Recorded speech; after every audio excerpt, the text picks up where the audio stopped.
So it is a great honor to invite up to address this kahal, Harold Ramis, who is somebody who is a writer, actor, producer, and director who knows, as our rabbis did, that the surface story, the pshat, is only one level of the story. That the really interesting stories are the stories behind, above, and below the surface. So I'd like to invite up Harold to talk to us about Rosh Hashanah and creativity. Thank you.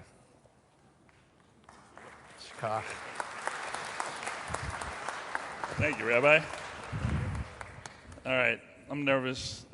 Yeah, you think? I'm pretty nervous, but I speak in public a lot, and I realized I'm most comfortable speaking to audiences of Jews and psychiatrists.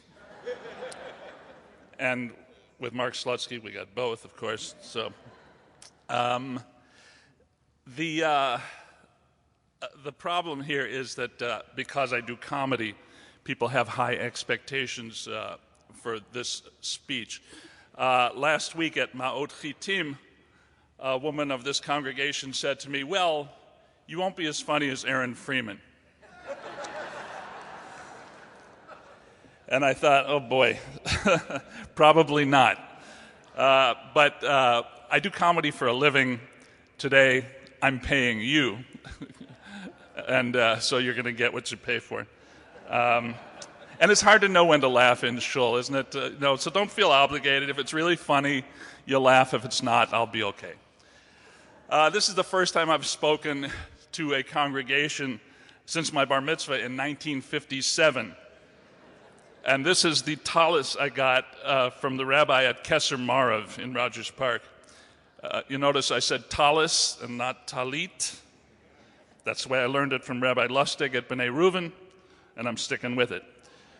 By the way, if you don't know, Kesser Marav was on Greenview and Devon, and I've been by there recently, and the building is now used as an S&M leather museum. That's the truth. I'm not making that up. When I was asked to speak about creativity in Judaism, I didn't really know where to start, but I woke up at 4:30 in the morning on Thursday with an inspired thought. The Torah starts with the creation, and so should I. So let's look at that. In 6 days, God creates everything. But you have to wonder, had God done it before? Had he already created another universe and planets with living beings? Did he have a vision, a plan, a blueprint? Were there other failed attempts, or was he making it up as he went along? From the text, it sounds like a first-time deal. But in any case, it struck me that the biblical creation is a model for all human creativity. To take material elements, light and dark, solid and liquid, organic and inorganic matter, form, line, and color, and to mold them and shape them into something incredibly complex, meaningful, and delightful to the Creator. And apparently God was pretty delighted. The Torah tells us, God saw all that he had made, and behold, it was very good. So with all that done, God creates the first man, gives him total dominion over all living things, and he gives Adam a job. Do you remember what Adam's job was? Out of the ground, the Lord God formed every animal of the field and every bird of the air and brought them to the man to see what he would call them. And whatever the man called every living creature, that was its name. So this was Adam's first purely creative task, naming everything. To me, that means the beginning of language. It means giving symbolic names to things in the real world, which makes all communication possible. And it's a vital cognitive process, too, this naming of things, and perhaps a vital moral process as well. It's part of what writers do. We give names to things to help us define ourselves and our world. There's a concept called the Rectification of Names. It's one of the themes taught by Kung Fu Tzu, who we call Confucius. He was a Chinese thinker and social philosopher who lived about 500 years BCE, and deeply influenced thought and life in Asia. To rectify names means to know one's role in the web of relationships that create community and behave accordingly so as to ensure social harmony. Confucius believed that social disorder often stemmed from failure to perceive, understand, and deal with reality. Fundamentally, then, social disorder can stem from the failure to call things by their proper names. Just listen to most of our politicians and the difficulty they have calling things by their real names. Death tribunals, collateral damage, ethnic cleansing, extraordinary rendition. You could confuse a stupid person. Today we study it as semiotics and semantics, and a good ironic example is that by calling Kung Fu Tzu Confucius, we inadvertently devalue Asian culture and turn an important Chinese philosopher into a joke on a fortune cookie. But Adam isn't really best known for his creative naming of things. His real claim to fame is eating the fruit from the tree of the knowledge of good and evil. It's most often thought of as original sin, but in fact, it can actually be seen as a creative act. He does the one thing he's told not to do, and that is the first creative act of every child, saying no to the parent, in Adam's case, God. No, I won't go to sleep. No, I won't get in the car. No, I won't use the potty. Yes, it's transgressive, and it's certainly inconvenient for us, but it's the child's first attempt to affect his world, to create change and establish his own independent reality and identity. It's the child's assertion of the self, of his right to express himself despite and even against the wishes of the parents. And that's what every serious artist does. He questions the assumptions of his family, his society, his culture, his government, and even the formal strictures and traditions of the art form itself. Adam and Eve eating the fruit of the tree of the knowledge of good and evil was a transgressive act, but an inherently creative one that introduces them to existential reality. God basically says, from here on out, you're on your own. You'll work hard for your bread, you'll have complicated and difficult relationships with your children, and you'll be painfully aware of your inevitable death. And that's the beginning of existentialism. Whether we abandon God or God abandons us, it's the same result. We now have to take full responsibility and start thinking for ourselves. The next great creative act in Genesis takes place off camera, because the next thing we know, people have developed agriculture and animal husbandry as represented by Cain and Abel. And then there's the nasty business of Cain killing Abel, for which Cain is banished, but we're not done with Cain from a creative standpoint. The Torah tells us Cain left the presence of the Lord and settled in the land of Nod, east of Eden. Cain knew his wife, and she conceived and bore Enoch, and he then founded a city. Pretty creative of Cain, founding a city. And then we skip a few generations, and Adah bore Jabal, and he was the ancestor of those who dwell in tents and amidst herds, and the name of his brother was Jubal.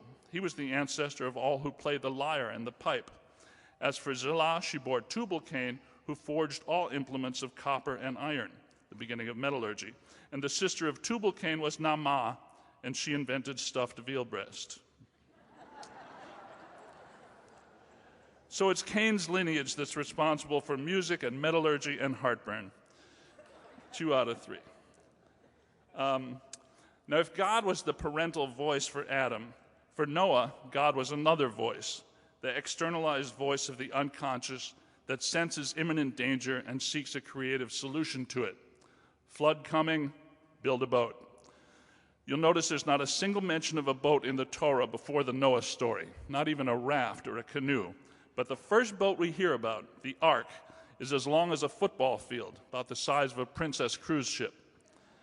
On the surface, the Noah story is about sin, abomination, and righteousness, and God's genocidal flood is seen as a cleansing act. But besides saving the seeds of human society, what does Noah represent? Personally, I have trouble believing that every single person deserved to die, but I'm much more focused on the creative act of shipbuilding. I see it as the beginning of a maritime culture, the first expression of the seagoing impulse in human history. He builds a boat large enough to carry a fairly large group of people and animals, plus all the food and provisions they'll need for a long sea voyage that may take them a great distance. So basically, I'm more impressed with Noah's creativity, ingenuity, and inventiveness than with his righteousness. We could call the ark a work of genius. Did you know that genius and genie come from the same Arabic word, jinni or jinn, spelled D-J-I-N in crossword puzzles, which is a spirit. You know, I dream of genie in the bottle. So the semantic implication is that genius is a spirit that enters us from outside ourselves. There's a picture that hangs right over the desk in my office. It's a Chagall print of a yeshiva student who has fallen asleep at his writing desk, and hovering above him is an angel cradling a Torah in one hand and reaching out with his other to touch the head of the sleeping student. And that's my metaphor for the unconscious, the internal voice that processes and creates even when we're unaware or maybe even asleep. Do you ever go to sleep with a problem and wake up in the middle of the night with a solution? In fairy tales, whenever the hero or heroine is faced with an impossible task, Rapunzel having to spin straw into gold, or Cinderella having to separate grains of wheat from the ashes in the fireplace, which is an impossible task set for her by her wicked stepsisters, the heroine falls asleep and the work is done for her by elves or fairies, or in Cinderella's case, mice and birds, all symbolic of the work of the unconscious. So does creative inspiration come from inside us or from outside agents, spirits or God? Well, I'd say from both. We live in the world, and we are constantly infused, flooded, even overwhelmed by the events and circumstances of our lives, and by the internalized voices of the past. As Buddhists believe, all existence is conditioned, relative, interdependent, and based on cause and effect.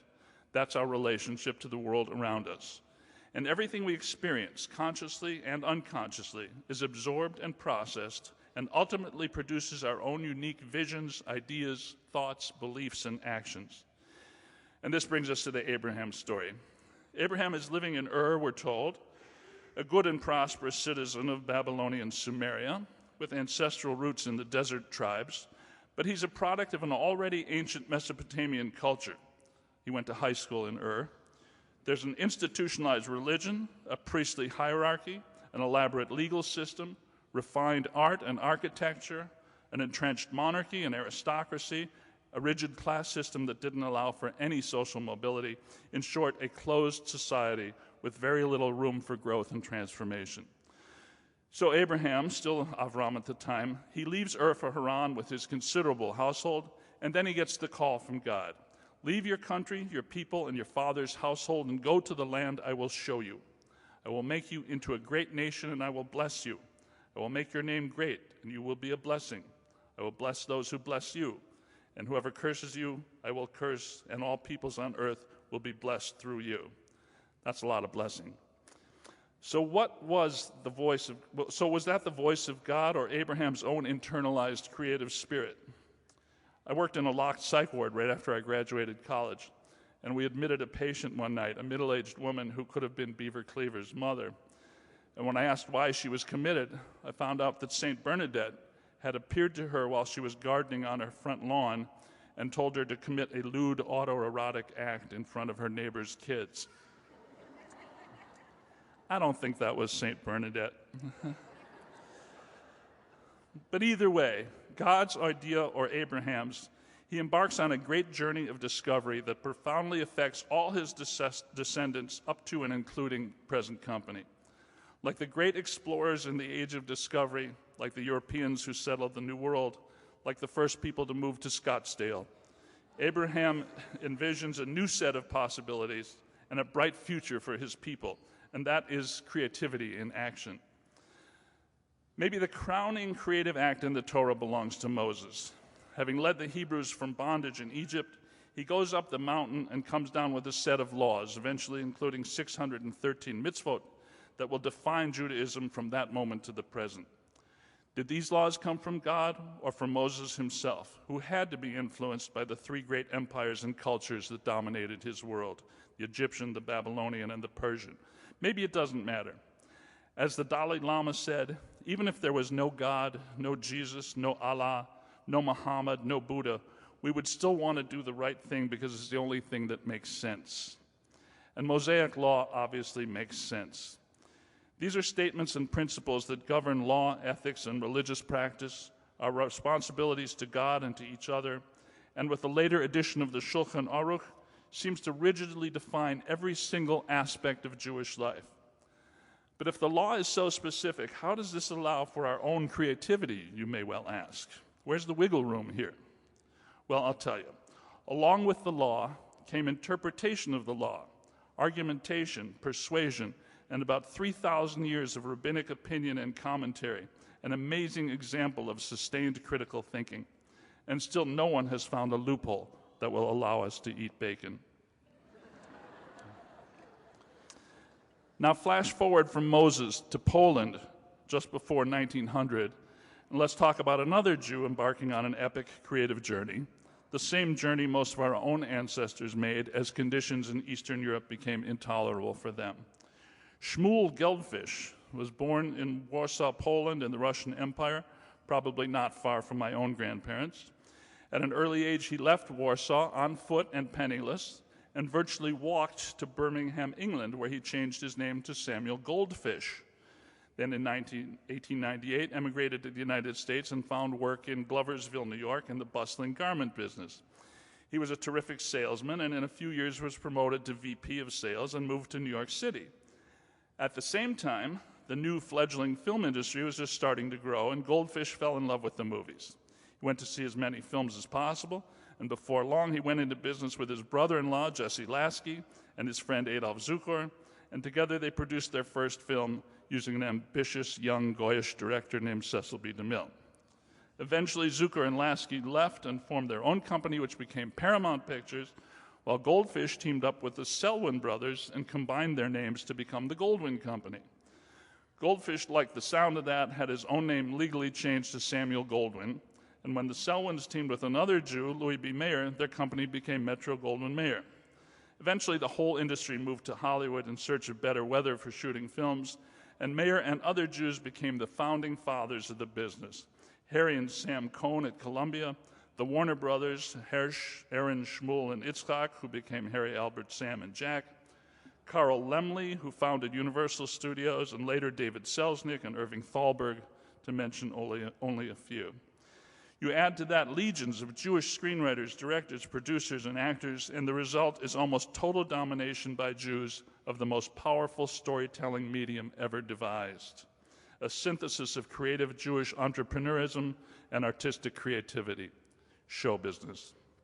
And it wasn't just the movie industry.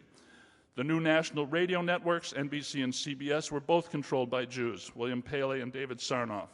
And later, as the technology became available, they expanded their broadcast empires into television.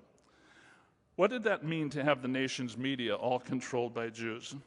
For one thing, it meant that Jewish consciousness found its way into mainstream American life and profoundly influenced the way we entertain, inform, and educate ourselves. For me and many thousands like me, it provides access to work that's creatively challenging, professionally satisfying, and actually pays very well.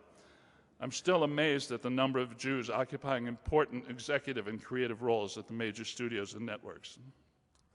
So what is it about being Jewish that connects us to our creativity? First, a great tradition that values scholarship and actually encourages questioning, constantly parsing reality in the hope of coming to a better understanding of our world and ourselves. It's thought by evolutionary biologists that consciousness itself evolved as an important survival mechanism. And since survival has been part of the Jewish struggle for at least the last couple of thousand years, I wonder if our continual angst hasn't made us even hyper-conscious, obsessively rational. It's hard to turn that off. My old friend Rodney Dangerfield hated having what he called a Jewish head. He used to say that he wished he'd been born Gentile and stupid. And he claimed that the three people most responsible for screwing up the 20th century were all Jews: Freud, Marx, and Einstein, three of the most creative minds of the modern age. And the point of all this creativity, it's right there in the stories of the great heroes of the Torah, of Abraham and Moses and Solomon and David, and yes, of Jesus and Muhammad too, all of whom we honor, not for their supposed divinity, but for their creative aspiration to freedom, social justice, and self-actualization. So here we are on New Year's Day, celebrating the birth of our world. But creation isn't something that happened once 5,770 years ago, or 200,000 years ago when our species evolved, or 4.5 billion years ago when the earth was formed, or 14 billion years ago when the universe was born with a great big bang. Here's something I wrote for the Dalai Lama's visit to Chicago a few years ago. The universe is in a constant state of becoming, an ongoing miraculous creation. And each day we awaken to that miracle with gratitude, respect, and compassion for all who share the gift of being. In other words, we have the chance to recreate ourselves and our world, not just once a year on Rosh Hashanah, but every single day of our lives can be a miraculous creation of our own devising. And we don't have to move mountains or give birth to new nations, invent new religions, or rewrite the laws of man or nature. As the Zen poet Thich Nhat Hanh wrote, the miracle is not to walk on water. The miracle is to walk on the green earth, dwelling deeply in the present moment, feeling truly alive. Shana Tova.